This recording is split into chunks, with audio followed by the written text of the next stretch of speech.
Hello friends, welcome to Hitman Classes. अगर आप हमारे चैनल पर पहली बार विजिट कर रहे हैं तो चैनल को सब्सक्राइब करके बेल आइकन को प्रेस कर लें ताकि आने वाली वीडियोस की नोटिफिकेशन आप तक पहुंचे सबसे पहले। तो चलिए फ्रेंड्स, शुरू करते हैं। आज अपन लोग प्रमुख उपकरण एवं उनके कार्य के बारे में बात करेंगे। आज का पहला प्रश्न आपकी स्क्रीन पर ये रहा। ठीक है फ्रेंड्स, बैरोमीटर का प्रयोग किया जाता है। बैरोमीटर जो उपकरण है इसका प्रयोग वायुमंडलीय दाब को मापने में किया जाता है।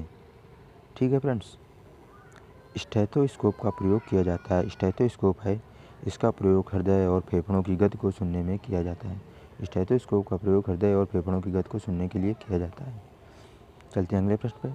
कार्डियोग्राम का प्रयोग किया जाता है। कार्डियोग्राम का प्रयोग हृदय गति की जांच को करने में किया जाता है। कार्डियोग्राम है जो उसका प्रयोग हृदय गति की जांच को करने में किया जाता है। चलते हैं अगले प्रश्न पर। हाइड्रोमीटर का प्रयोग किया जाता है। हाइड्रोमीटर का प्रयोग दूह का अपेक्षित घनत्व ज्ञात करने में किया जाता है। चलते हैं अगले प्रश्न पे। मैनोमीटर का प्रयोग किया जाता है। मैनोमीटर का प्रयोग पौधों की जड़ों के दाब की माप में किया जाता है। मैनोमीटर है उसका प्रयोग पौधों की जड़ों को दाब के माप में किया जाता है।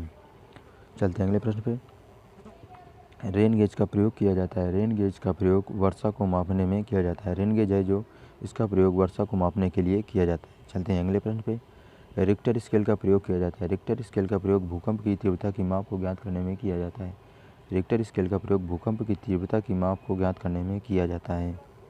चलते हैं अगले प्रश्न पर।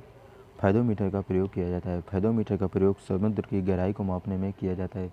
फायदोमीटर है जो समुद्र की गहराई का एक मापक है। इसका प्रयोग समुद्र की गहराई को मापने के लिए करते हैं।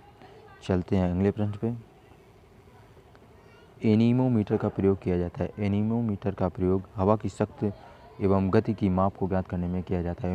एनोमोमीटर है जो इसका प्रयोग दो जगहों पर करते हैं, हवा की शक्ति को मापने के लिए और गति की माप करने के लिए। चलते हैं अगले प्रश्न पे।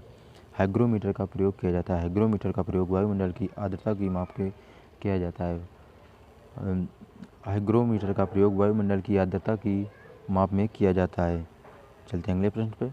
सिस्मोग्राफ का प्रयोग किया जाता है। सिस्मोग्राफ का प्रयोग भूकंप मापी यंत्र है जो इसको भूकंप मापने में किया जाता है। सिस्मोग्राफ का प्रयोग भूकंप को मापने के लिए किया जाता है।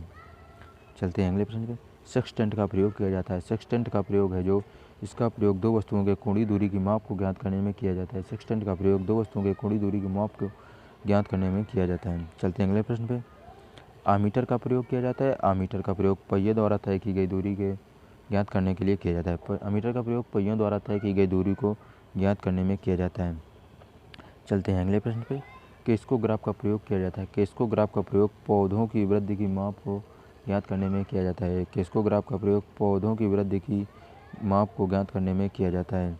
चलते हैं अगले प्रश्न पे। टेकोमीटर का प्रयोग किया जाता है। टेकोमीटर का प्रयोग वायुयान की गति को मापने में किया जाता है। टेकोमीटर का प्रयोग वायुयान की गति को मापने में किया जाता है।